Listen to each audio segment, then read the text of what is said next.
Wassalatu wassalamu ala asyrafil anbiya'i wal mursalin wa ala alihi wa sahbihi ajma'in. Subhanaka la ilma lana illa ma 'allamtana innaka antal alimul hakim.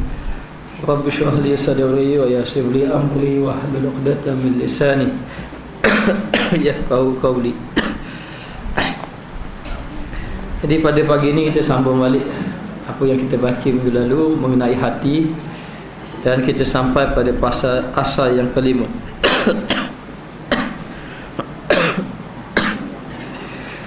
Qala musannif rahimahullahu ta'ala wa nafa'ana bi ulumihi fid dharain amin. Dan asal yang kelima, bahawasanya aku tilik akan hal hati, maka aku dapat baginya 5 ahwal. Tiada bagi yang lain daripada segala anggota anak Adam. Anda tengok pada hati ni ada 5 keadaan, dan tidak ada pada anggota yang lain. Jadi anggota hati tidak sama dengan anggota seperti tangan, mata, telinga dan sebagainya. Maka dia kata yang pertama mengenai hati ini, pertama, bahawasanya seteru menyahajakan kepadanya berhadap atasnya. Jadi musuh ni selalu menyerang kepada hati. Kadang-kadang molek dah zahir kita semayang alhamdulillah, tapi hati pula jadi riak, jadi ujub, dan sebagainya. Jadi hati yang diserang supaya kita lalai kepada Allah Subhanahu Wa Taala. Jadi katanya seteru ini di antaranya syaitan. Syaitan amat kuat, amat kuat menyerang kepada hati sehingga lahirnya penyakit di dalam hati. Jadi penyakit dalam hati ini macam kita beritahu tadi, kadang riak, ujub dan sebagainya, menyebabkan orang yang melakukan amal ibadat, walaupun zahir dia melakukan amal ibadat dengan ibadat yang kuat seperti semayang malam, mayang berjemaah, baca Quran dan sebagainya, tapi bila syaitan ataupun musuh menyerang kepada hati, menyebabkan ibadat yang dilakukan tadi, ibadat yang duduk atas riak, atas ujub dan sebagainya, akhirnya binasalah amal ibadat orang yang melakukan amal ibadat tadi.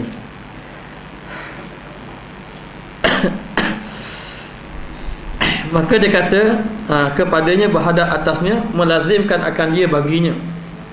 Maka hendaklah kamu jaga. Lazimkan ni maknanya kamu mesti jaga dia, memelihara dia akan hati kamu. Mesti kita kena menjaga hati kita supaya hati kita tidak dihinggap penyakit hasad. Minta tolong tutup kipas ya. Boleh. Sudah. Jadi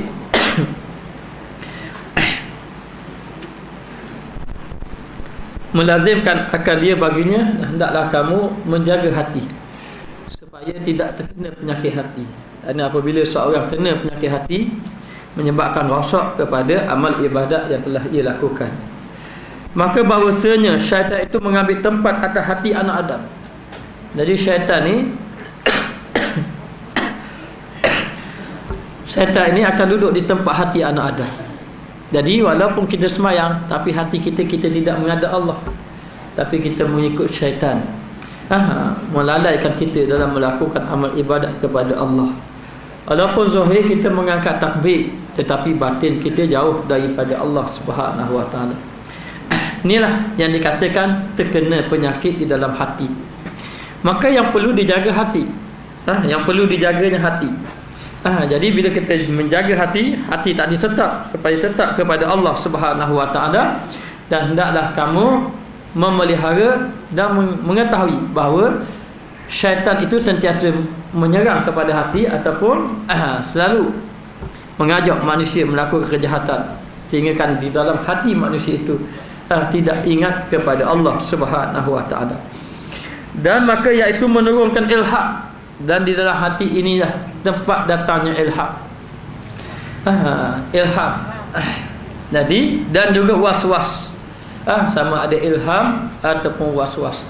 Sama ada lintasan yang baik ataupun perkara yang meragu-ragukan. Lebih-lebih lagi meragukan tentang ketuhanan sebagai contoh. Dan juga dan tempat hati jugalah menyebabkan seseorang itu berfikir, sama ada berfikir yang buruk atau berfikir yang baik. maka memukul keduanya akan dia selama-lamanya.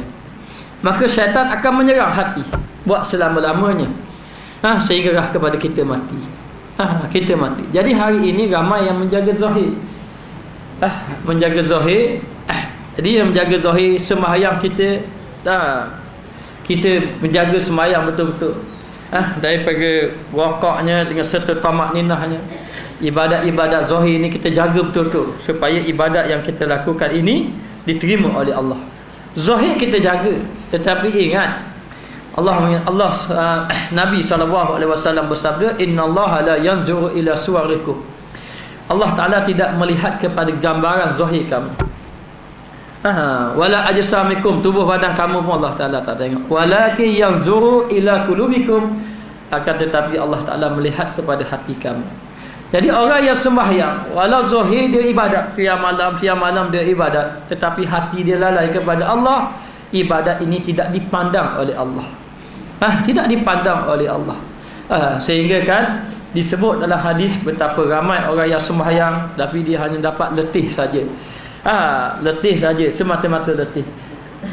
Betapa ramai orang yang bangun sembahyang malam, dia hanya dapat mengantuk dan juga keletihan semata-mata. Kerana apa? Kerana hati mereka lalai kepada Allah. Bila hati lalai kepada Allah Ta'ala, maka syaitan telah berjaya, telah berjaya merosakkan amalan kita. Walaupun zahir kita jaga, dari segi zahirnya mengenai syarat sah sembahyang cukup, mengenai rukun sembahyang cukup, perkara yang membatalkan sembahyang pun tidak ada kita lakukan, zahirnya sah, tapi hakikatnya Allah Ta'ala tidak memandang ibadat kita. Lalulah Imam Al-Ghazali menekankan kepada kita supaya menjaga hati, supaya hati kita hidup kepada Allah, dan apabila kita sembahyang ingat kepada Allah Subhanahu Wa Ta'ala. Jadi saya dah beritahu dah mengenai bagaimana kita ini yang selalu dihinggapi penyakit was-was ataupun penyakit-penyakit di dalam hati. Itu asalnya daripada syaitan yang menyeru manusia buat kejahatan. Jadi kita nak lawan syaitan tak mampu. Satu, syaitan kita tidak dapat melihatnya. Nak dapat melihat syaitan, kalau dapat melihat pun kita tembus lari, takut tak. Jadi kita tidak dapat. Dan syaitan ni menyeru kita buat kejahatan. Maka kalau kita nak berlawan dengan anjing yang ganas, anjing yang orang Terengganu kata beken, kita berlawan dengan anjing, Allah kita, masa kita gagah kita boleh sepak dia, kita boleh terajang dia. Tapi masa kita letih, dia boleh tekam balik kita. Jadi tak perlu berlawan dengan anjing. Maka hendaklah kita berbaik-baik dengan tuan kepada anjing. Bila kita duduk dengan tuan kepada anjing, maka anjing itu tidak ganggu kita.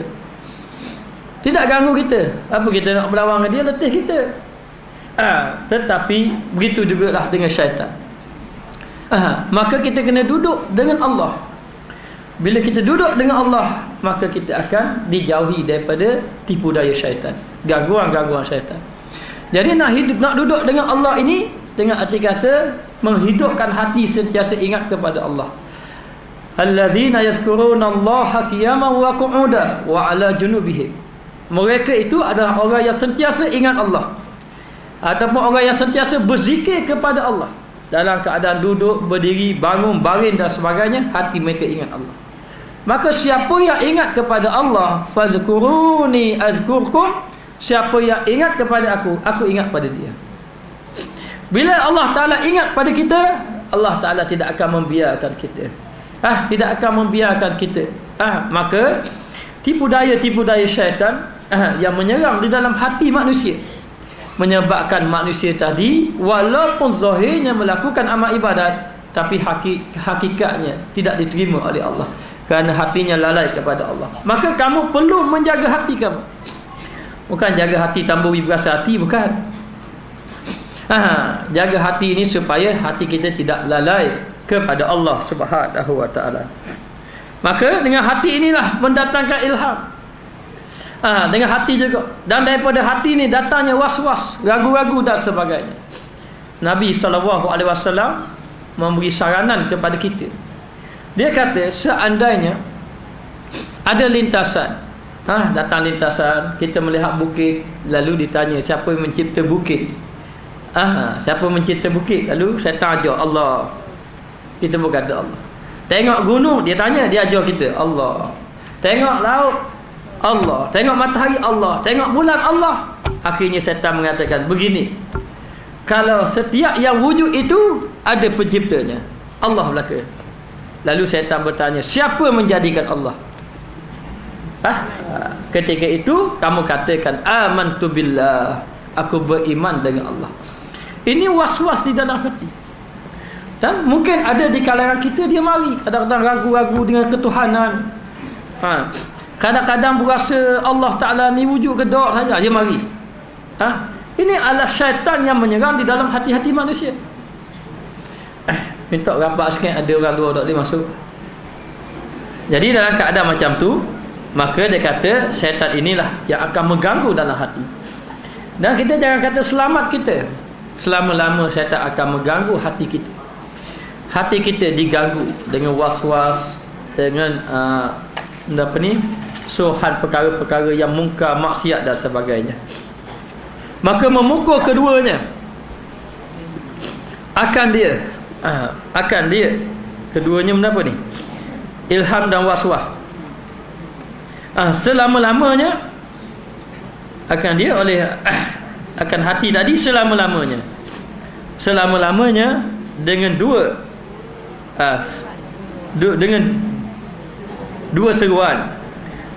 seruan malaikat dan syaitan. Ilham dan was-was lah. Ilham yang baik, ilham yang buruk. Jadi hati ini akan sentiasa menyerang. Memukul tu dia akan serang sama.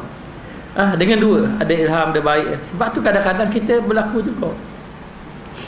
Kalaulah kita melihat seorang yang fakir sebagai contoh, kita pergi pasar, nampak orang itu fakir, lalu di dalam hati kita terlintas, hai, kena bantu siapa orang ni, berasa nak bagi duit orang ni, tak apalah, kita nak bantu. Lalu kita sediakan duit. Itu ilham yang baik, datang daripada seruan malaikat. Tiba-tiba bila sampai dekat, nak keluar betul-betul dah, lalu mari lintasan yang lain. Baik we anakmu buku sekolah tak bayar lagi. Baik buat bayar api, buat bayar minyak kereta, dah bazir sangat, lalu tak jadi. Inilah serangan-serangan yang ada di dalam hati kita. Yang menyebabkan kita ini kadang-kadang berapa kali dah kita niat nak buat baik, banyak kali dah. Kadang-kadang duduk dalam majlis ilmu, ya Allah, kalau macam ni lah kena buat persiapan kematian, kena buat ibadat banyak. Kamu juga. Boleh depan sikit lagi. Maka katanya di dalam hati kita ni ada seruan yang baik, ilham yang baik, dan ilham ataupun was-was datang daripada syaitan. Malaikat syaitan ni akan menunggu pada kita. Dan nampak khawatir lintasan dahulu, dalam hati kita ada tiga. Satu seruan daripada malaikat, satu daripada syaitan, satu daripada nafsu kita sendiri. Nafsu kita sendiri. Sebab tu kadang-kadang manusia itu kalah dengan seruan-seruan, dengan ilham-ilham yang datang kepadanya. Dan yang kedua, jadi yang pertama, dia tengok hati ini lain pada yang lain. Syaitan dia tak serang pada tangan. Tak ada syaitan ambil syaitan pegang tangan kita curi dak. Tak serang pada kaki. Yang manusia itu yang buat jahat itu dengan tangan dan kaki, itu arahan hati. Hati arah orang ni, kamu pergi buat jahat, pukul orang, curi hak orang, ambil hak orang, berjalan kita, tangan berjalan, kaki berjalan, tangan kaki semua pergi tempat maksiat. Itu bukan daripada tangan, dia tidak serang tangan, tapi dia serang hati. Daripada hati ini lalulah berlakulah penyakit-penyakit dalam hati. Kalaulah diserang hati sehingga kan melahirkan orang tadi terpedaya, dikalahi oleh syaitan, maka kehidupan dia adalah kehidupan yang buruk. Lalu datang ilham yang buruk-buruk. Atau mendapat was-was dia mari. Tapi kalaulah dia dapat menangkis dan sebagainya, mari ilham yang baik-baik. Maka yang pertama dia kata hati, mesti kamu jaga hati. Jaga hati. Yang kedua, bahawasanya pekerjaan yang membimbangkan baginya amat banyak. Hati ini, pekerjaan tu kerja. Tugas hati ni yang membimbangkan, yang menyibukkan, hatinya sangat banyak. Ada satu hari tu hati kita senyap, tak ada fikir benda-benda, tak ada. Dia akan ada semua tiap-tiap hari. Tiap-tiap hari sampai kepada kita mati, ini pekerjaan hati. Jadi perkara yang menyibukkan kita ni, buat sibuk-sibuk sama tiap-tiap hari, dia akan membimbangkan kita. Masuk membimbangkan, akan menyibukkan. Baginya amat banyak. Amat banyak. Bahawasanya hawa ini nafsu. Kadang-kadang dia serang kita. Kalau kita minat ke rumah, dia serang. Kita buat rumah lah. Kita buat rumah daripada pagi petang esok lusa bicara dengan suami 3 bulan. Rumah dah siap, dah buat langsung. Bicara buat tapuk. Rumah kayu abang, minggu depan rombok amat batu. Piti dah buat tak ada tayang. Dia dah bicara. Tak bicara. Dia serang hawa nafsu kita. Dia serang. Kereta kita kok. Kereta ni. Fikir-fikir kereta ni, kamu orang kata kereta ni dah minyak parah. Jadi bang. Mari kita pakai kereta lain. Fikir lagi. Akhir kali Allah pening pada gitu. Jemaah pun tak pergi, dia pun tanya saya, "Ustaz, pakai kereta tak?" Kereta labi dah. Pakai kereta labi, susah kereta orang buat kerja kontrak dah, ambil kereta tu. Minyak pun dia pun tak payah fikir. Dah nak bawa kan, isteri duduk dalam tu bawa. Supaya hati kita tidak lalai kepada Allah. Jadi bahawasanya hawa ini nafsu. Keinginan dan juga akal. Hawa ini nafsu, akal ni akal. Manusia itu kadang sama ada dia mengikut hawa nafsu ataupun dia mengikut akal dia. Kalau dia mengikut hawa nafsu, dia orang yang tertipu daya. Kalau dia mengikut akal, dia adalah orang yang selamat. Maknanya kalau dia mengikut akal fikiran dia. Ikut nafsu memang macam ni. Waktu petang-petang ni orang kurang sikit supermarket. Kita pergi petang-petang, garik-garik orang kurang lagi. Tapi kalau media, bila dah kurang?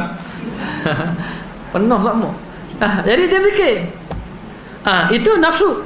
Tapi akal kata tak boleh. Waktu ni waktu kita nak beribadat, kena pergi masjid seorang. Jadi nak beritahu, akal dengan nafsu ni akan berlawan sama. Siapa yang digagahi ataupun akalnya dikalahkan oleh nafsunya, maka dia telah kena penyakit dalam hati. Kenapa dia tidak ada fikir bab akhirat, tidak ada fikir bab agama? Kenapa? Sebab syaitan telah menyerang hatinya. Bila serang hatinya dah fikir ke perkara hawa. Perkara dia panggil nafsu dia. Ikut hawa nafsu. Ni bahaya. Sebab itulah Imam Ghazali dia nak mengajar pada kita macam mana kita nak melawan dengan syaitan, dan kita boleh mengatasi lintasan-lintasan yang buruk, dan disuruh kita sentiasa menjaga hati. Hati paling besar sekali sebenarnya. Hati paling besar sekali, dan inilah yang dibahas oleh Al-Imam Al-Ghazali. Maka dia kata, dan keduanya padanya berperang. Keduanya akal dan nafsu berperang. Akal kata gini, nafsu kata gini. Akal kata gini, nafsu kata gini. Inilah yang berlaku dalam kehidupan kita. Kalau salah gaya ikut nafsu, salah gaya ikut akal selamat. Maka akal dan nafsu ni berperang sama. Jadi pastikan kita ini mengikut atas landasan akal. Akal pun mesti duduk di atas landasan syariat Allah. Syariat Allah Ta'ala. Kadang-kadang kita tak boleh guna juga akal. Kena pandu kepada syariat Allah. Macam kita cerita dalam kitab Muhimmah dahulu kan, mengenai seorang isteri yang suami dia kata jangan keluar daripada rumah sehingga aku balik. Suami dia keluar daripada rumah. Masa ketika suami dia keluar, maka ayah dia sakit. Bila ayah dia sakit, orang pergi mengadu pada dia, beritahu ayah sakit, suruh pergi ziarah. Dia pun fikir, dia fikir dia perlu pergi ziarah ke tak, sebab suami kata jangan keluar.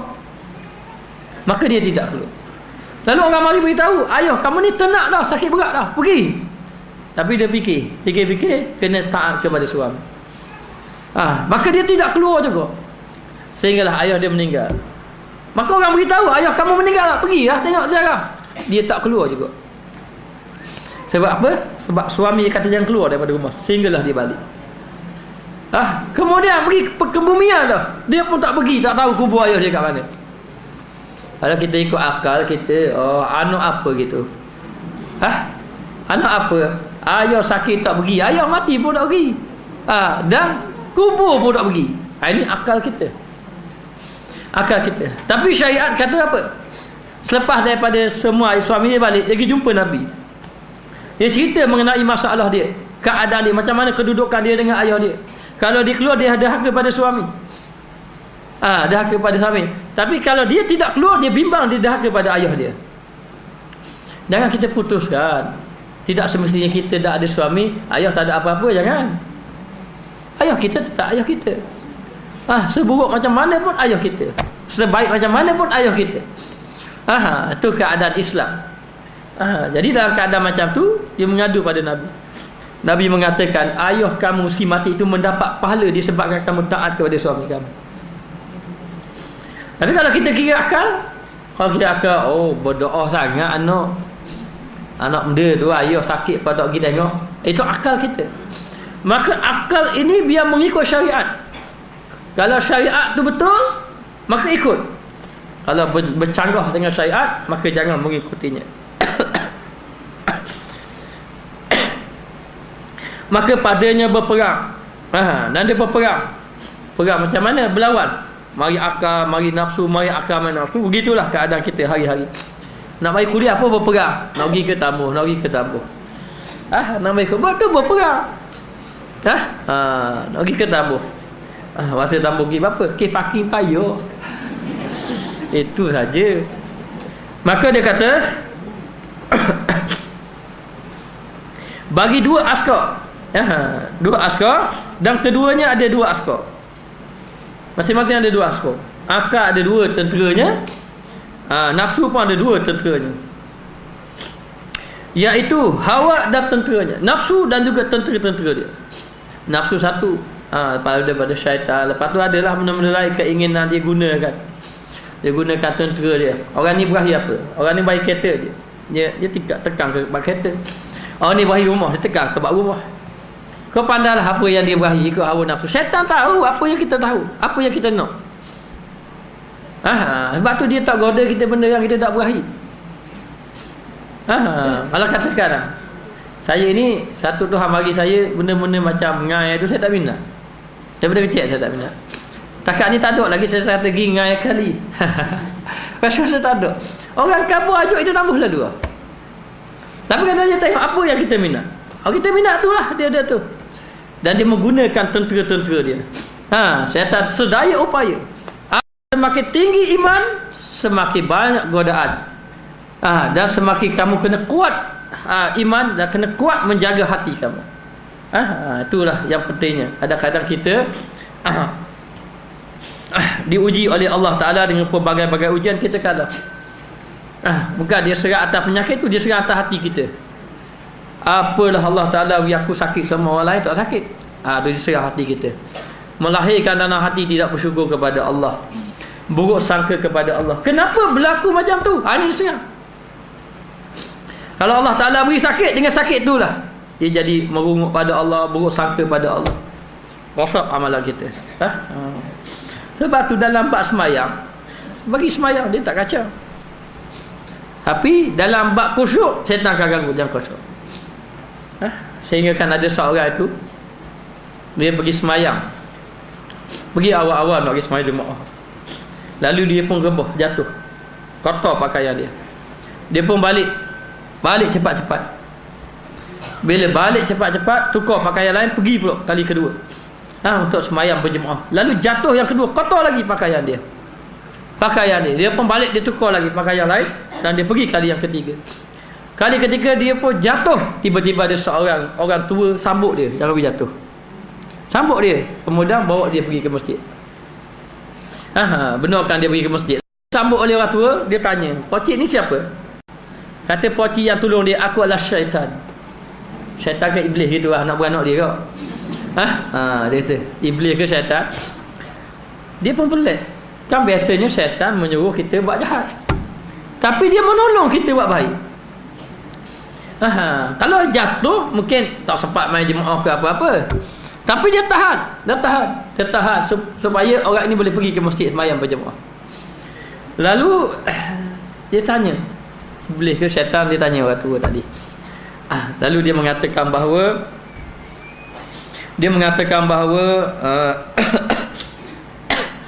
Dia mengatakan bahawa masa kamu jatuh yang pertama itu, dosa kamu diampunkan dan ahli keluarga kamu diampunkan.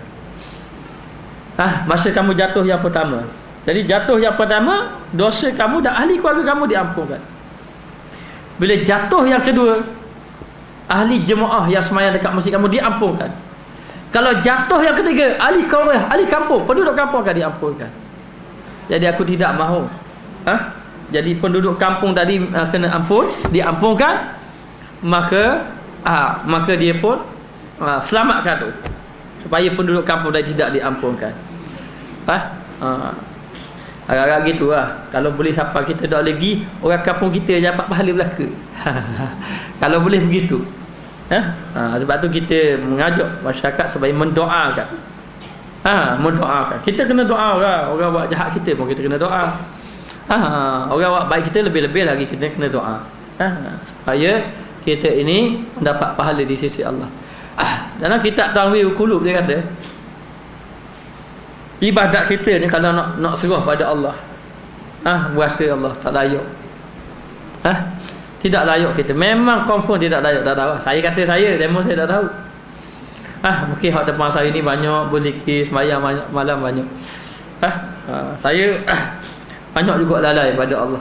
Sembahyang kadang kita tak sempat nak pergi berjemaah dan sebagainya. Dan kita tidak mahu meletak alasan uzur. Kita meletak hati kita lalai. Jadi dalam keadaan macam tu, kalaulah kata dalam kitab Tanwirul Qulub, dia kata ibadat kita nak sembah pada Allah Ta'ala ni tak layak, sikit sangat. Rasa-rasa ni macam satu butir pasir di laut saja. Itu pun dah kan nak sombong dah. Sebutir pasir di laut pun masa di pantai tu rasa pun sombong dah. Maknanya Allah, orang malas belaka maya, ajak arah aku yang maya. Kalau dinilai tu sebutir pasir je, sampai kedok sebutir pasir. Kurang kita. Lalu dia kata, hendaklah kamu berbuat baik kepada orang keliling kamu, hatta kepada orang fasik, hatta kepada orang yang menzalimi kamu. Kerana apa? Kerana dengan kamu berbuat baik dan kamu berdoa kepada dia, ni yang menyebabkan kamu boleh masuk syurga. Bukan ibadat kamu. Allah Ta'ala tak pandang mana ibadat kita sikit ni. Maknanya itu pun banyak dengan lalai. Siapa yang akan takbir tak ingat langsung, ingat Allah. Siapa? Kalau ada, tolong ajar saya. Siapa yang akan takbir tak ingat Allah langsung, ingat ke benda-benda lain. Akan takbir dah tahu, mayang dah aku punya. Lalai kita pada Allah. Maka kita kena banyak berdoa kepada diri kita, minta doa Allah Ta'ala lindungi kita, dan berdoa kepada orang-orang yang lain. Hatta dia fasik, dia jahat tara mana pun, jangan melihat. Bagi diri saya tidak suka melihat orang yang jahat itu jahat, kerana kita tidak tahu apa kesudahan dia. Yang kita bimbang, yang kita berasa kita baik, kesudahan kita tak baik, ini bimbang. Wal-iyazubillah min zalik. Dan ada berlaku yang permulaannya jahat, kesudahan dia baik. Jadi kita kena banyak berdoa kepada Allah dan menjaga hati kita supaya mengingati Allah Subhanahu wa taala. Baik, dia kata di sini, maka ada tentera dan akal. Dan tenteranya, akal pun ada tentera dia. Tentera pada akal di atasnya ilmu. Kena ada juga akal. Jangan kita memikir tidak dasar ilmu dah boleh. Maka iaitu selama-lamanya duduk berperang kedua-duanya. Berperang nafsu dengan tentera dia, akal dengan tentera dia berperang. Berperang kedua-duanya dan berlawan kedua-duanya. Duk berlawan.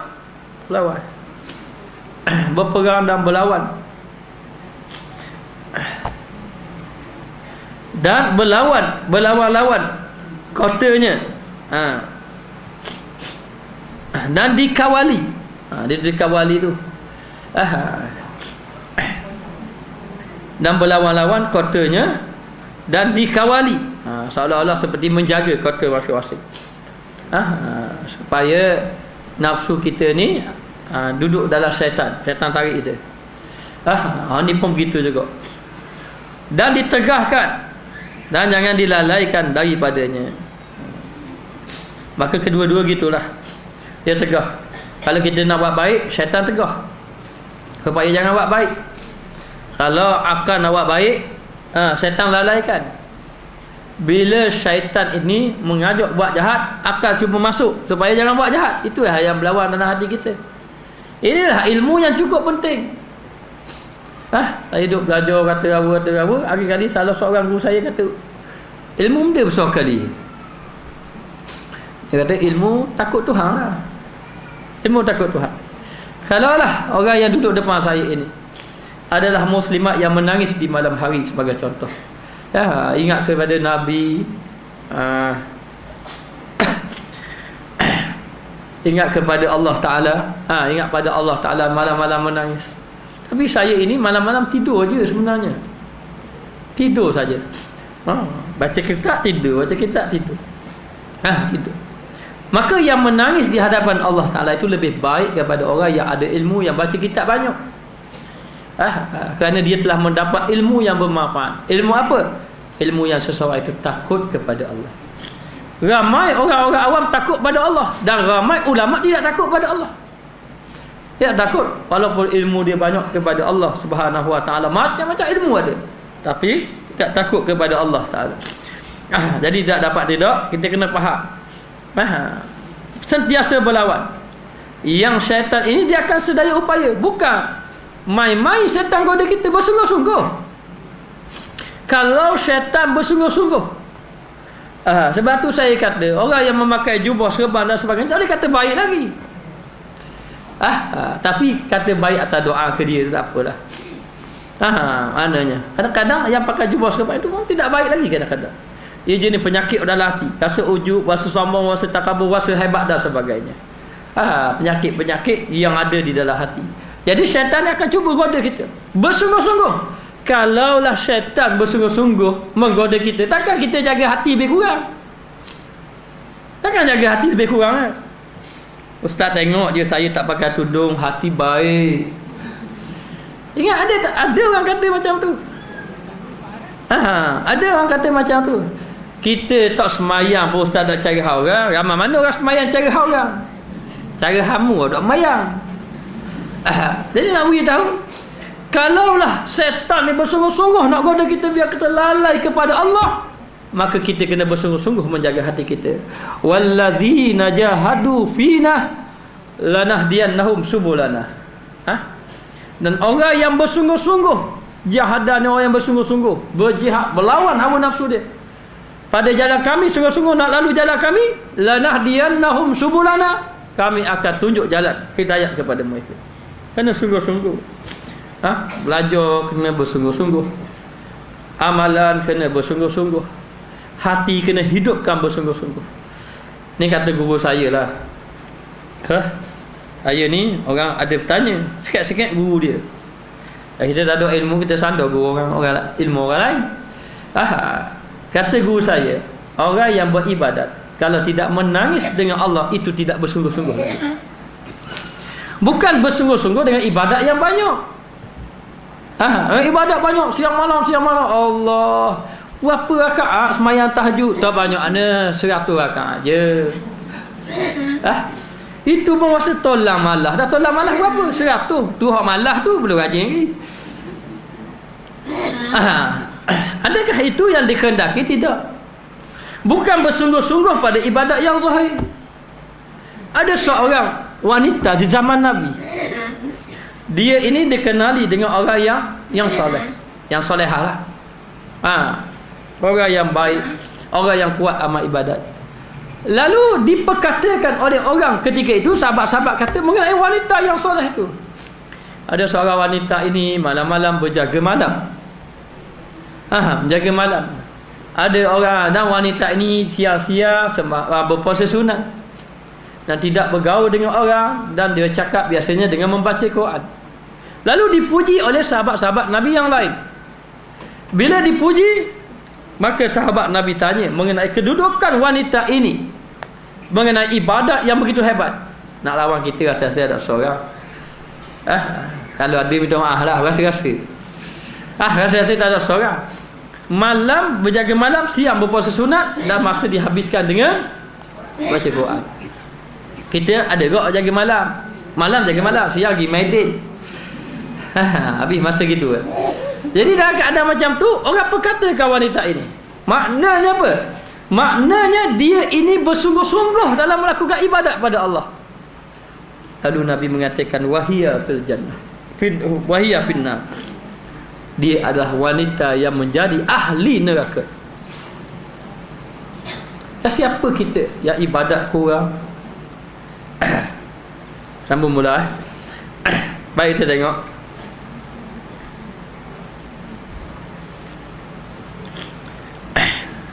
Berlawan-lawan keduanya dan berlawan-lawan kota dan dikawali. Kawal, dia ada jaga kota dia.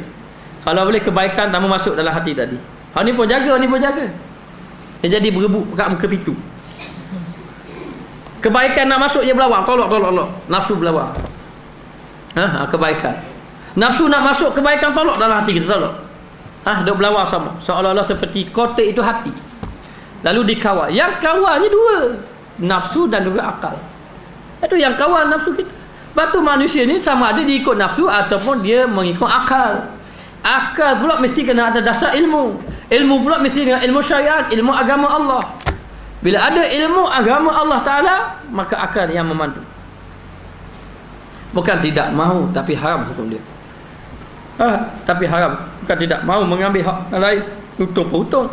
Kita menipu orang untung. Apa dah untung?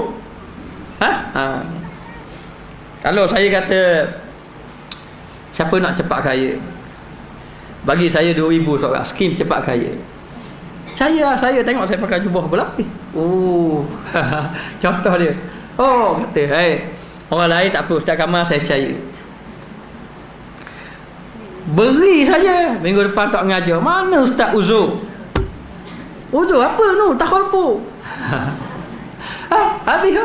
Habis kata apa dah. Boleh kita nak menipu orang, boleh. Boleh nak menipu orang. Tetapi oleh kerana kita memikirkan tentang dosa. Jadi manusia ini, kalaulah akal dia mengatasi nafsu, dia dapat menolong. Tapi kalaulah nafsu mengatasi akal, menaik kepada kejahatan. Wal iyazubillah min zalik. Maka hendaklah kamu bersungguh-sungguh hidupkan hati. Kalau nak hidupkan hati tu macam mana? Macam mana? Adakah kena makan daging ataupun makan hati? Makan hati banyak-banyak, itu tambah darah. Makan hati macam mana? Makan hati sama makan darah ataupun makan hati jadi kau kuru, tu makan hati kau. Baik, hati ulang jatuh. Jadi dalam keadaan macam tu dikawali dan ditegahkan dan jangan dilalaikan daripada, jangan lalai. Biar kita kawal hati kita dan jangan lalai daripadanya. Dan yang ketiga, bahawasanya yang melintangkan baginya terlebih banyak, maka bahawasanya segala khawatir, seperti anak panah yang sentiasa jatuh padanya, yang melintangi kita datang, yang menyerang, yang mendatangi, yang mendatangi kita ni dalam hati kita ni macam-macam datang. Jadi tengok kita bangun pagi, apa yang datang daripada bangun pagi siapa ke mana, macam-macam datang, macam-macam ada. Jadi dia kata yang datang ini cukup banyak, yang melentangkan, yang melentangkan baginya, bagi hati itu terlebih banyak, maka bahawasanya segala khawatir. Makna khawatir, apa makna khawatir? Lintasan dalam hati ini cukup banyak, macam-macam. Kalau waktu semayang, ya Allah, macam-macam mari. Tidur sikit lagi dah pedodang, awal lagi baru bang. Ada tidur. Kalau masak gitu, kok masak cara masak. Lepas tu kalau nega, cara berniaga. Dalam buat ibadat ni, kadang-kadang kita nak buat macam-macam lintasan mari. Lintasan. Dan mari lintasan tu seperti anak panah. Payah nak elok. Seperti anak panah padanya, dan seperti hujan. Seperti hujan yang sentiasa dihujankan atasnya malam dan juga siang. Seperti hujan yang turun. Kalau kita duduk dengan padang hujan turun, tak nak lari dah hujan. kecuali ada ilmu. Maknanya tak makan hujan. Jadi nak beritahu begitu keadaan seperti anak panah, seperti hujan yang turun, itulah yang datang di dalam hati kita. Macam-macam lintasan yang menyebabkan kita lalai. Sebagai contoh, cuba kita tengok ketika kita sembahyang. Korang tanya Imam Ahmad, ya Imam, anak kunci kenderaan saya hilang. Anak kunci rumah gitulah. Anak kunci saya hilang. Macam mana? Oh, Imam Ahmad kata, oh, anak kunci hilang, tanya aku. Kita mengajar ilmu tak ada kena mengena. Tapi dia tanya, habis tanya. Pelik-pelik pun tanya. Lalu Mama kata nak buat ni. Mama kata gini, kalau anak kuncimu hilang, jangan cari, semayang. Lalulah lelaki tadi pun ambil semayang. Tengah-tengah semayang, oh, ke atas belakang dinding, ke dekat tiang. Kok tinggal dalam kereta tau. Tengah semayang macam-macam lintasan. Syaitan kata cuba ingat molek-molek. Mu fikir lu daripada mana? Tadi sebelum. Bilakah yang terakhir mu tengok anak kunci? Syaitan kata, nanti aku duk fikir. Baca Fatihah budak baca. Baca Fatihah. Ada tak pergi kat tiang? Takut-takut ada letak tiang. Dan mu tengok dah kat tiang tu. Tengok dah tak ada. Tengok dah tak ada. Ada kat belah dinding hok biasa meletak. Jadi syaitan ajar dia. Mayang kau main kosong lagi masa tu. Mayang semayang. Dah molek lepas semayang. Oh, dia kata sini. Lepas mayang kita tengok ada sungguh. Lalu dia kata, ya Imam, hebat sungguh ilmu kamu ini. Macam mana kalau kamu tahu kalau orang itu hilang apa-apa, kamu suruh semayang? Kata Imam Ahmad, biasanya kalau orang semayang dia ingat macam-macam.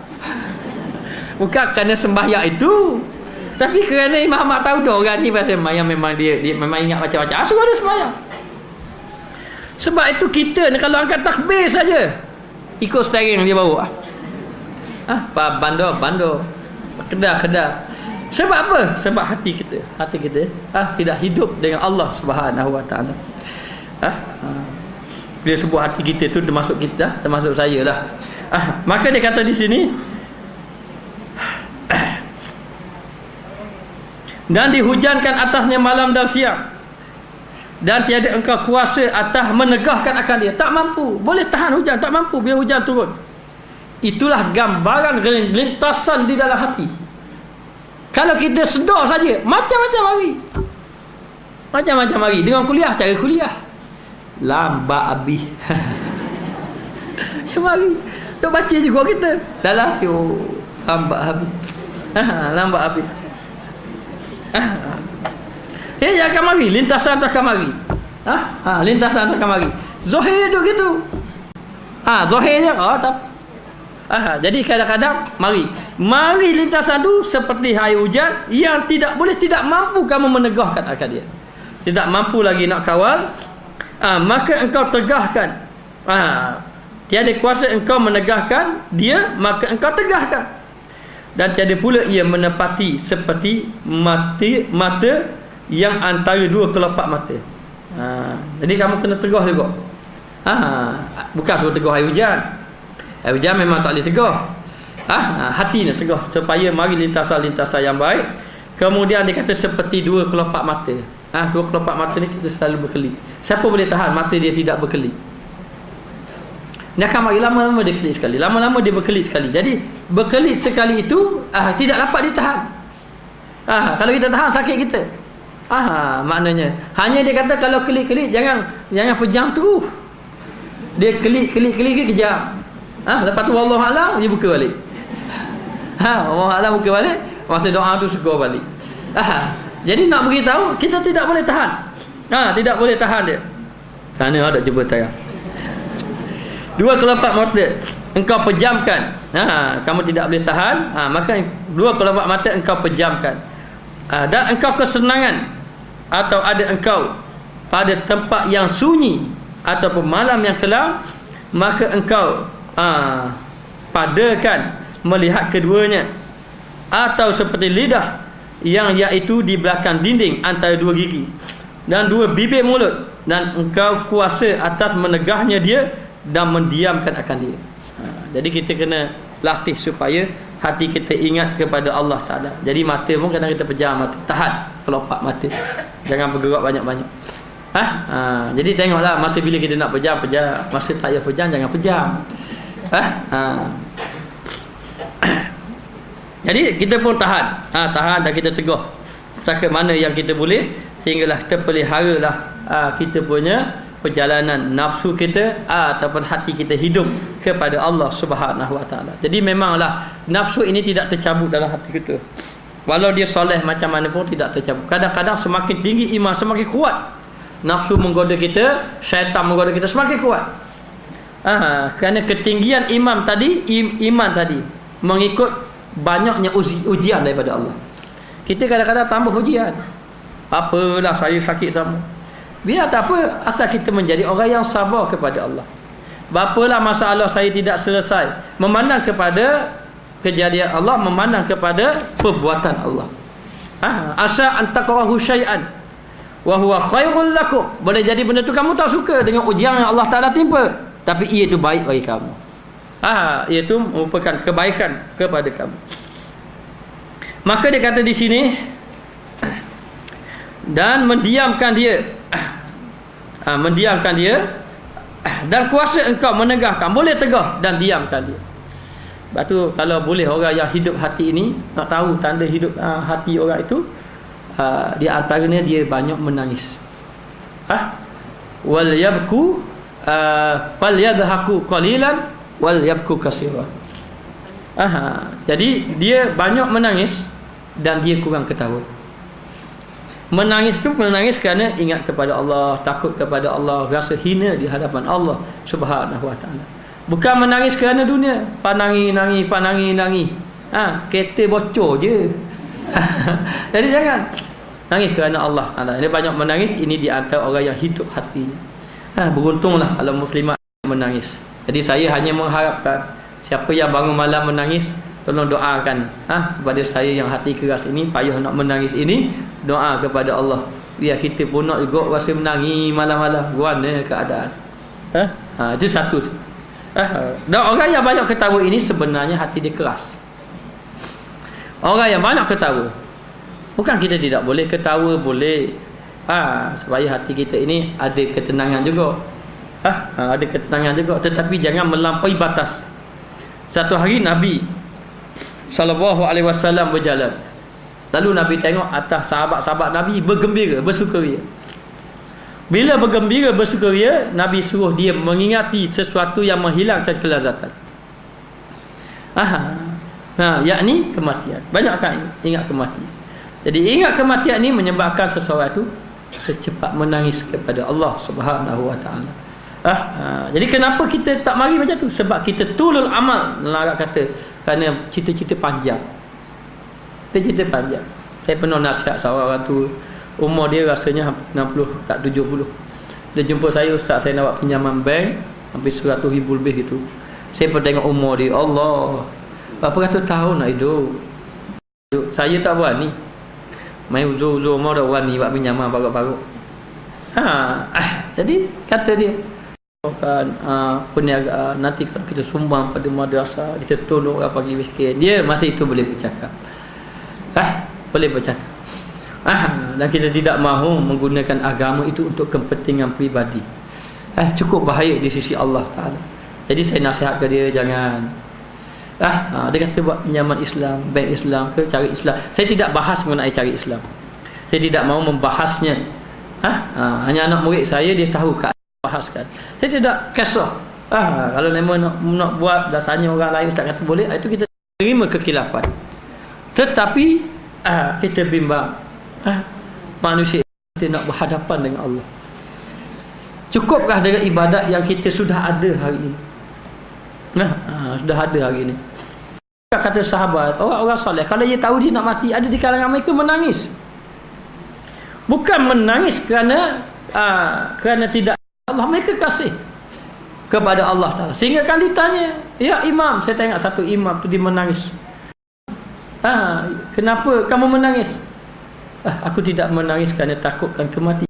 Aku takut dengan amal ibadatku di hadapan Allah. Baik, kita sambung.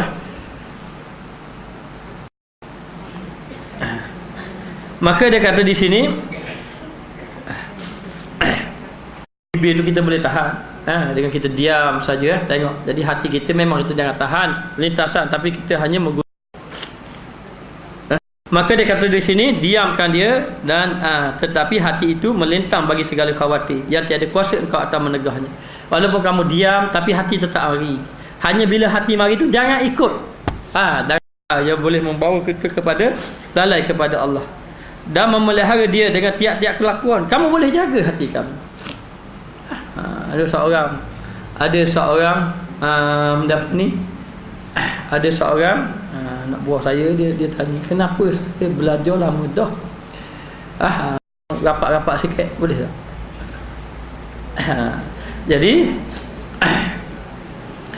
Jadi dia kata saya sudah lama belajar semua, tapi saya rasa semayang saya masih lagi, orang Terengganu kata culah, masih lagi payah semayang. Mungkin belajar apa yang belajar fiqh, ilmu fiqh banyak dan saya belajar banyak, tapi semayang saya tidak dapat jaga.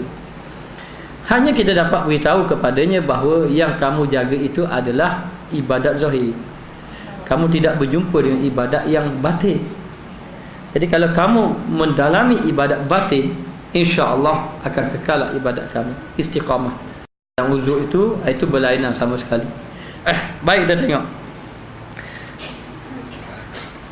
Maka dia kata di sini pelihara dan akan jaga dia. Dan tiada ia putus daripadamu dengan suatu waktu. Syaitan ni tak akan tinggalkan kita. Hatta dalam sembahyang pun dia bersama dengan kita. Hatta dalam sembahyang. Allah la ilaha illallah, kecuali hati kita sudah hidup.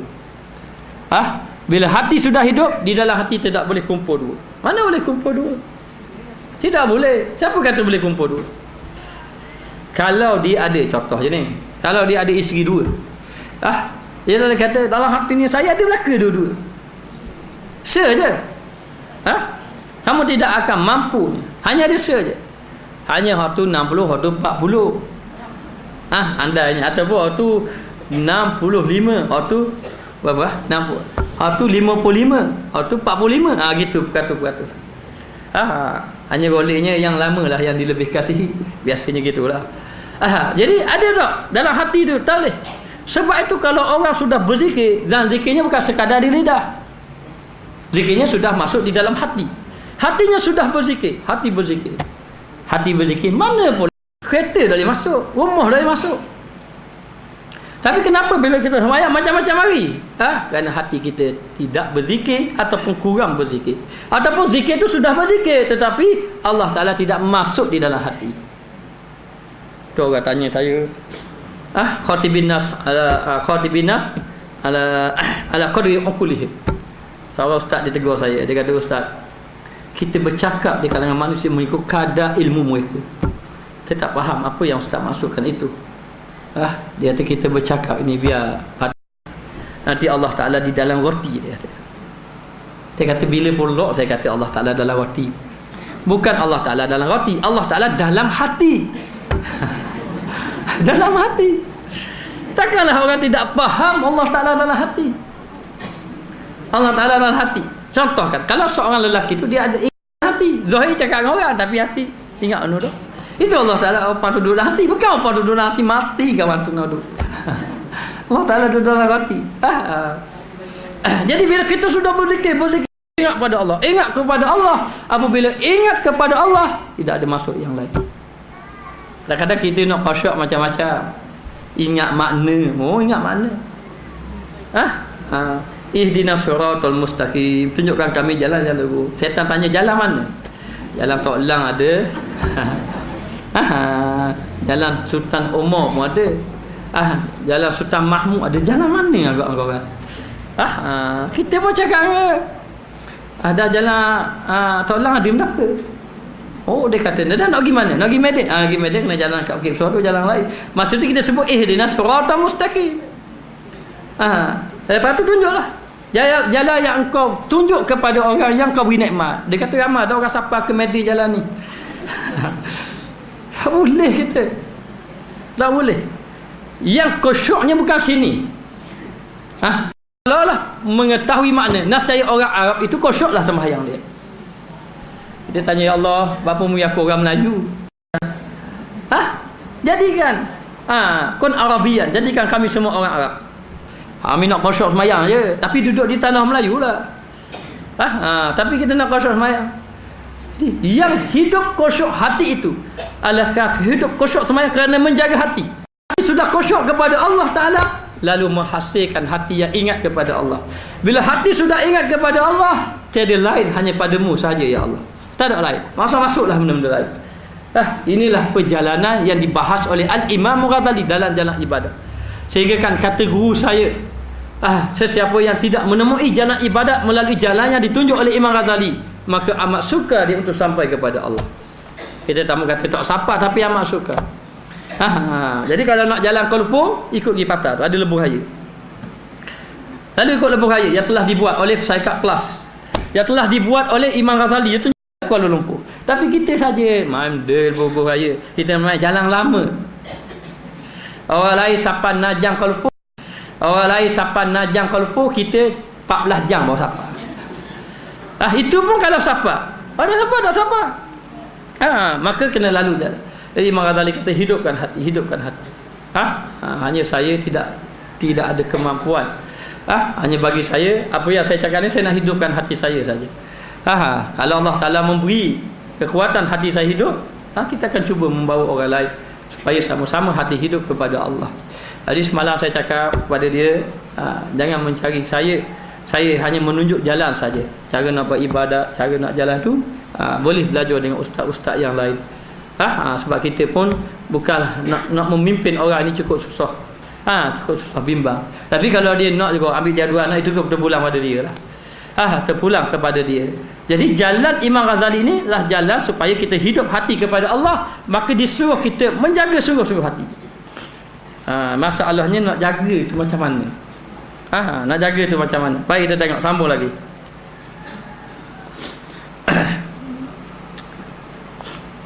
Maka dia kata tiada putus daripadamu.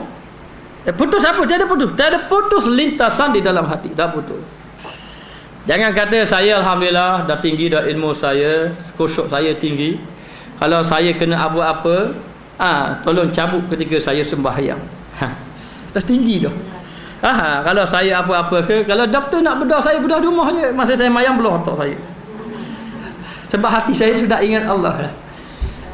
Kalau saya kena kencing manis, nak kerak masa saya tengah semayang. Saya semayang duduk, tak apa, dah kerak. Tak apa ni, tak apa, bang gaji, tak apa. Sebab ada hati dah khusyuk pada Allah. Boleh gitu. Lintasan mengganggu kita di dalam semayang akan tetap ada. Satu hari Nabi mengatakan kepada para sahabat, siapakah yang boleh semayang ni dia tak ingat apa-apa kecuali Allah, aku bagi serban Nabi. Sahabat Nabi pun semayang. Di antara yang semayang adalah Sayyidina Ali karramallahu wajhah. Sayyidina Ali semayang. Sayyidina Ali semayang tak macam kita semayang. Kita semayang kalau semayang tarawih, tak imam baca cukup panjang sikit, bunyi lalu. Panjang baca dulu. Dah lah panjang 20 rakaat. Kalau 8 boleh tahan juga. Ni baru berapa? Baru 20 tolak 2, 18 rakaat lagi. Jadi 18 rakaat ni dah tak tengok jam kok. Oh tu. Ini lah sembahyang kita. Maknanya. Tapi Sayyidina Ali ni, kalau kamu sembahyang, kamu tak ingat apa-apa kecuali Allah, aku akan beri serban Nabi. Aku akan beri. Jadi Sayyidina Ali sembahyang. Allah Akbar. Bila sembahyang saja khusyuk, Sayyidina Ali khusyuk. Tapi lepas sembahyang Nabi tanya dia kata khusyuk tu khusyuk, tapi nak akhir-akhir sembahyang teringat lagi boleh serban Nabi. Serban Nabi, kejap lagi boleh serban Nabi. Itu Sayyidina Ali. Dah kita siapa? Kita siapa? Adakah kita ni Sayyidatina sebagaimana Siti Khadijah, sebagaimana suami kita sebagai Sayyidina Ali? Tidak. Kita banyak lalai kepada Allah Subhanahu wa taala. Maka dia kata di sini kita akan terus perjuangan kita ini sampai kepada mati. Selagi mana Allah Taala memberi nyawa, selagi mana kita mampu beribadat kepada Allah, selagi itu kita kena belajar menghidupkan hati kita.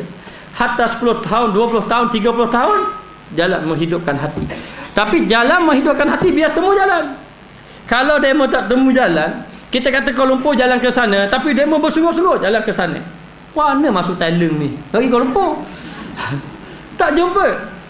Walaupun bersungguh-sungguh, kamu tidak akan berjumpa kerana jalannya kamu tidak lalui. maka tidak dapat ridha. Kena bersungguh-sungguh hidupkan hati kepada Allah Subhanahu wa taala. Kadang-kadang saya merayu juga kepada Allah, kenapa hati ini keras ya Allah. Jadi kita berdoa pada Allah, aku tidak mampu, hanya pertolongan daripada-Mu. Hidupkanlah hati aku, tolong hidup. Manusia yang pandai berkata, mengajak orang kebaikan, tapi dia sendiri tidak melakukannya. Kita kepada Allah, jangan Engkau jadikan aku ini orang yang pandai berkata-kata tapi tidak mengamalkan ilmu yang diajari. Jadi nak beritahu, kena banyak minta pertolongan daripada Allah Ta'ala. Dan jangan kita diam. Kerana apa? Kerana lintasan ini tidak akan hilang daripada hati kita buat selama-lamanya. Forever, selama-lamanya. Maknanya tidak akan hilang. Tidak akan hilang buat selama-lamanya, dan dia akan bersama dengan kita together forever. Maknanya bersama-sama dan juga kekal buat selama-lamanya sehinggalah kita mati. Batu saya dah kata bahawa kita ni bila duduk depan Allah, bukan jasad ini yang duduk depan Allah. Kita akan datang dengan Allah Ta'ala bukan dengan jasad ini, tapi yang datang itu illa man atallaha biqalbin salim. Kecuali orang yang datang kepada Allah dengan hati yang sejahtera, dengan hati. Dengan hati yang sejahtera, bukan dengan jismin, dengan tubuh, bukan. Laisa bimalin, bukan dengan harta. Lepas tu banin, anak-anak, bukan. Kita tak datang, ya Allah ini anak-anak aku. Tidak. Allah Ta'ala melihat kepada hati kita. Siapa yang dalam keadaan hati tenang kepada Allah, beribadat, zikir dan sebagainya, dia akan datang kepada Allah dalam keadaan hati yang tenang kepada Allah. Hati yang tenang kepada Allah Ta'ala. Jadi kita begitulah, mengajak diri sendiri supaya hidup hati kepada Allah, dan cuba mengajak jemaah-jemaah supaya hidup hati dengan Allah Subhanahu wa Ta'ala. Jadi dalam keadaan macam tu, bila hati kita hidup ingat kepada Allah Ta'ala, ingat kepada Allah Ta'ala, maka lintasan tetap ada. Walaupun hati hidup, tapi lintasan tetap ada, insya-Allah, dengan izin Allah. Lintasan itu tidak memberi kesan kepada hati kita. Tidak akan memberi kesan kepada hati kita. Kerana kita sudah tu, macam orang dah biasa pergi semayang berjemaah, kadang mari-mari dia bangun juga majemaah. Kadang-kadang dah biasa dengan majlis ilmu, kadang-kadang kat dapur dia mari juga, dia sudah kalih dah. Hati dia sudah tenang, dah tetap dah. Jadi ibadat ni yang pertama, kalau boleh bersungguh-sungguh, biar kita ni hati ingat kepada Allah. Macam mana kita nak tahu hati kita ingat kepada Allah? Orang yang hati ingat kepada Allah, dia sudah tidak banyak bercakap tentang duniawi. Tapi jangan kata tambuh dunia dah. Saya tidak membenarkan baik anak buah saya kalau dia itu, dan saya tidak pernah suruh nak ikut ustaz berhenti kerja, tak pernah. Kecuali dia berhenti sendiri. Dia berhenti sendiri nak ikut. Tapi kita tak suruh. Kita suruh mereka itu dalam keadaan beribadat, bekerja dan sebagainya, dan melakukan amal ibadat kepada Allah Subhanahu wa Ta'ala. Yang penting kita nak menghidupkan hatinya. Hanya dia kata, kalaulah kita bekerja tak boleh nak hidup hati, itu lain. Terserah kepada orang tadi.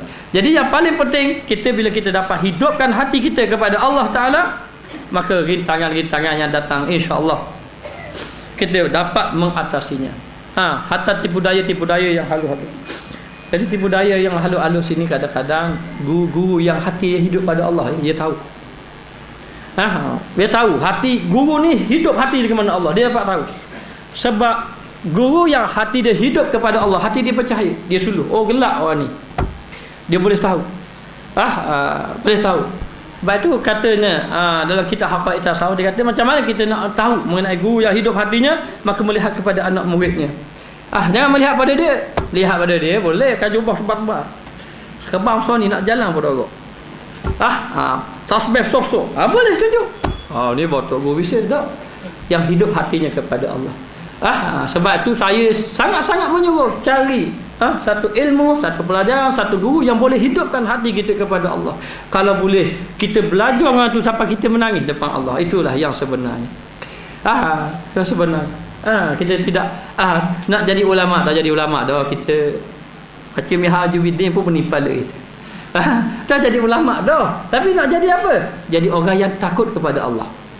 Itulah yang paling penting kita kepada Allah, ibadat kita. Kemudian nafsu sangat bersegera kepada mengikutkan akan dia.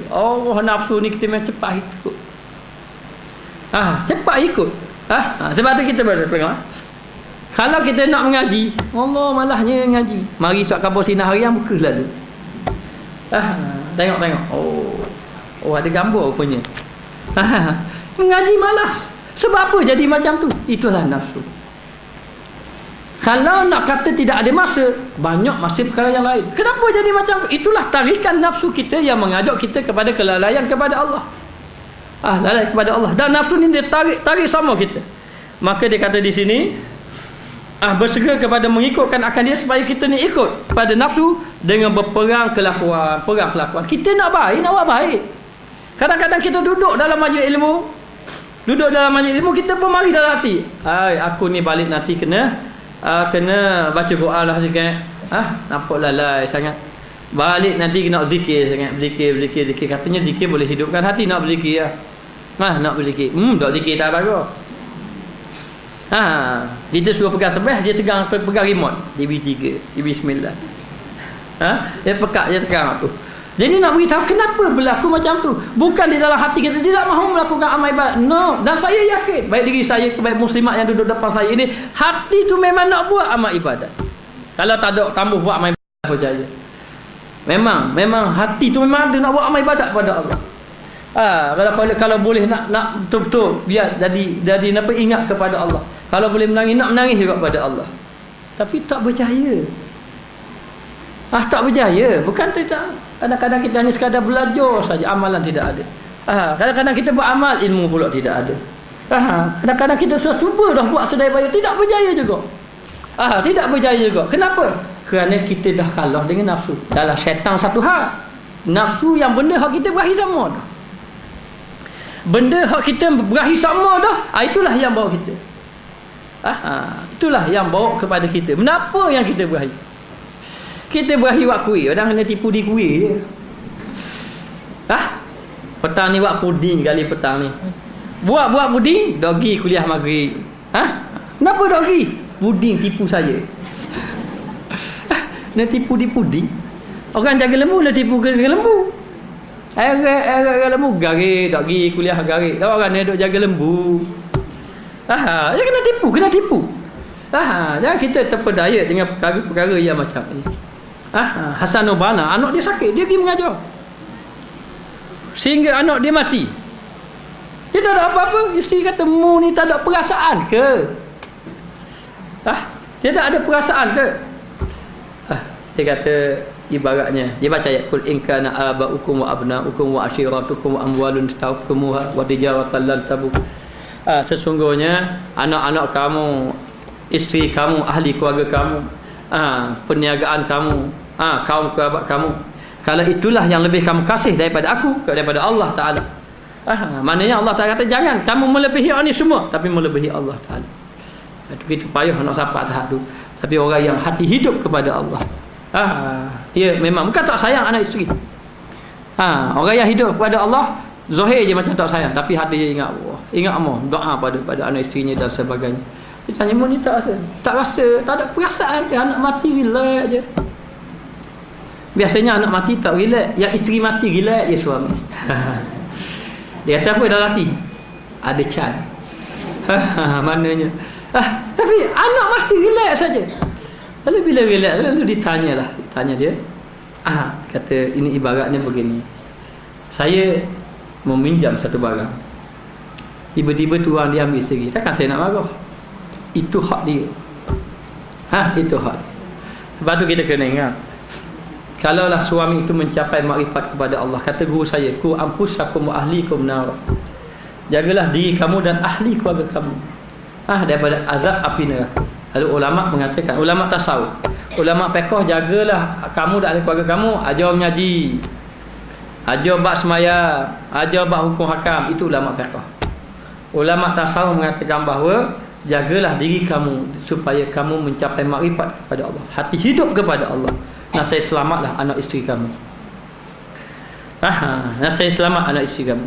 Jadi kalau suami mencapai makrifat, maka makrifat itu akan sampai kepada anak isteri, insya-Allah. Dengan izin Allah Taala. Jadi nak beritahu kita ni dalam perjalanan hidup kita kena berlawan satu syaitan, dua nafsu yang ada di dalam hati kita. Maka dia kata di sini, berperang kelakuan dan menegak akan dia daripada demikian itu. Dia tegah kita. Nah, yang buat baik macam-macam dia tegah. Sebab tu kita tidak berjaya. Ramai mana kita niat nak baca Quran, malam mau dah cerita Quran. Dan ada orang nak mari kuliah mari sini bawa kita. Puan ni siapa meeting? Saya ingat tak bagus. Tiba-tiba sedar meeting. Aku ni nak pergi madrasah hidayah. Apa ke meeting? Dah pele-pele parking lah. Pele-pele parking. Jadi kadang-kadang kalah dia. Kerana nafsu kita dah selalu kuat kepada perkara yang tidak baik, lalu kita pun kalah dengannya. Maka dia kata dan menegah akan dia, dan syaitan menegah dia daripada demikian itu. Demikian kita nak buat baik tu. Syaitan tegah kita. Nak lawan nafsu, nak berperang nafsu, syaitan tegah berperang. Berperang di dalam kepayahan, dalam keadaan susah atas sekuasanya. Dan pekerjaan yang sangat suka dan fitnah yang amat besar. Yang susah kali jaga hatilah. Jaga hatilah muslimat yang jaga hati ni cukup payah. Satu perkara yang sangat kita takut hatilah. Kita takut hati kita gelincir. Kita takut hati kita tidak ikhlas pada Allah. Kita takut hati kita ini dalam keadaan ujub kepada Allah. Kita takut ibadat yang kita buat ni riak kepada Allah Taala. Sebab apa kita rasa takut? Kadang-kadang hati tu dia suka pujian. Hati siapa-siapa dia suka pujian. Kadang-kadang hati ini dia rasa kalau orang keji dia rasa nak marah sangat tu. Bermakna orang ini orang yang buat ibadat untuk makhluk. Dia tidak bimbang Allah Taala nak tolak ibadat dia, nak celak dia tak bimbang, tapi dia bimbang. Orang kata aku la ilaha illallah, banyak dia kata kat aku. Ini yang kita bimbang. Jadi kena menjaga hati, hidupkan hati kita kepada Allah Subhanahu wa taala. Allahu a'lam. Kita sambung akan datang. Jadi lepas pada doa ni minta tangguh nak uji beberapa pengumuman ya. Bismillahirrahmanirrahim. Rabbana zalamna anfusana illam taghfir lana wa tarhamna lanakunanna minal khasirin. Ya Allah ya Tuhan kami, ampunkanlah segala dosa kami ya Allah, dosa guru kami ya Allah, ibu bapa kami, ahli keluarga kami, adik-beradik kami, jiran tetangga kami ya Allah, dan penduduk masyarakat kami ya Allah. Ya Allah ya Tuhan kami, jadikanlah kami orang yang ikhlas ya Allah. Kami cukup bimbang, kami adalah hamba-Mu yang tidak ikhlas kepadamu. Tolonglah jaga hati kami ya Allah. Di hati kami sentiasa ingat Mu. Jangan kau lalaikan hati kami dengan hawa nafsu, jangan kau lalaikan hati kami dengan dunia. Ya Allah ya Tuhan kami, ada hamba-Mu yang banyak melakukan dosa kepadamu ya Allah. Kami adalah hamba-Mu yang sangat hina di hadapan-Mu ya Allah. Ya Allah ya Tuhan kami, jangan kau biarkan kami ya Allah. Kami tidak mampu meninggalkan maksiat ya Allah. Kami melakukan amal ibadat, tapi kami tak juga melakukan maksiat padamu ya Allah. Ampunlah dosa kami ya Allah. Engkau lah Tuhan yang maha pemurah, Engkau lah Tuhan yang maha pengasih. Engkau telah memberi nikmat yang begitu banyak kepada kami. Engkau menurunkan nikmat, tapi kami ya Allah mengangkat maksiat kepadamu ya Allah. Ampunkanlah segala dosa-dosa kami ya Allah. Ya Allah ya Tuhan kami, jadikanlah kami orang yang mendapat kebaikan ya Allah. Ya Allah ya Tuhan kami, jadikanlah kami orang yang mendapat hidayat daripada-Mu ya Allah. Tolonglah kami ya Allah, berkatkanlah orang yang hadir dalam madrasah ini ya Allah. Berkatkanlah hadir orang yang hadir dalam majlis ilmu ini ya Allah. Ya Allah ya Tuhan kami, sesungguhnya kami tidak ada ilmu ya Allah kecuali dengan pertolongan-Mu. Engkau lah Tuhan yang maha mengetahui, Engkau lah Tuhan yang maha berkuasa ya Allah. Ya Allah ya Tuhan kami, kadang-kadang kami tidak dapat sabar dengan ujian yang Kau timpakan kepada kami ya Allah. Yang Kau jadikan kami orang yang tidak bersyukur kepada-Mu ya Allah. Ya Allah ya Tuhan kami, andai kata orang yang dengki kepada kami ya Allah, Kau berikanlah hidayat kepadanya ya Allah. Sesungguhnya kami mengampunkan segala dosanya ya Allah. Ya Allah ya Tuhan kami, jadikanlah kami orang yang sentiasa berbaik-baik di antara satu sama lain ya Allah. Ya Allah ya Tuhan kami, jadikanlah kami orang yang sentiasa menangis kepada-Mu ya Allah. Yang Kau jadikan hati kami hati yang lalai kepada-Mu ya Allah. Telah banyak kami melakukan ibadat ya Allah, tapi ibadat kami lalai kepada-Mu ya Allah. Hidupkanlah hati kami ya Allah. Hidupkanlah hati kami ya Allah. Hidupkanlah hati kami ya Allah. Kami lupa dengan kematian ya Allah. Kami lalai dengan ibadat yang Kau berikan kepada kami ya Allah. Kami ujub dengan ibadat yang kami lakukan ya Allah. Kami merasa riak dengan ibadat yang kami lakukan ya Allah. Ya Allah ya Tuhan kami adalah hamba-Mu yang banyak menzalimi diri kami sendiri ya Allah. Seandainya Engkau tidak mengampunkan dosa kami, nasib jadilah kami orang yang rugi. Ya Allah ya Tuhan kami, Engkau berilah keberkatan kepada pendema-pendema yang menginfakkan hati pada jalan Allah, menginfakkan hati kepada madrasah ini ya Allah. Ya Allah ya Tuhan kami hanya ingin bergantung kepadamu sahaja. Kami tidak bergantung rezeki kepada makhluk ya Allah. Kami ingin bergantung kepadamu sahaja ya Allah. Tolonglah kami ya Allah, tolonglah pelajar-pelajar kami ya Allah.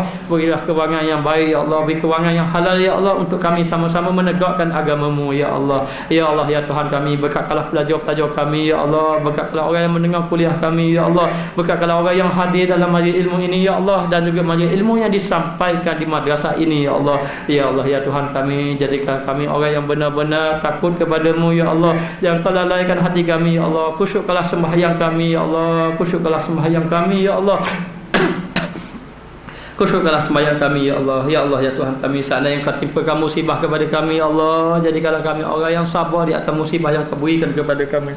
Jangan Kau jadikan kami orang yang tidak sabar, jangan Kau jadikan kami orang yang merungut, jangan Kau jadikan kami orang yang tidak bersyukur kepadamu ya Allah. Ya Allah ya Tuhan kami berada dengan apa yang Kau berikan kepada kami ya Allah. Hanya kami tidak mampu membalas kebaikan-Mu ya Allah. Ya Allah ya Tuhan kami cuba menghidupkan masyarakat supaya ingatkan mereka kepadamu ya Allah. Kami cuba menghidupkan hati kami untuk ingat kepadamu ya Allah. Tolonglah kami ya Allah. Kami tidak ada yang lain kecuali ingin mencari redha-Mu sahaja ya Allah. Ya Allah ya Tuhan kami, jangan Kau jadikan kami orang yang gusar dengan kejian manusia ya Allah. Jangan Kau jadikan kami orang yang merasa senang dengan pujian manusia ya Allah. Tapi kami bimbang ya Allah, Engkau tidak redha kepada kami ya Allah. Ya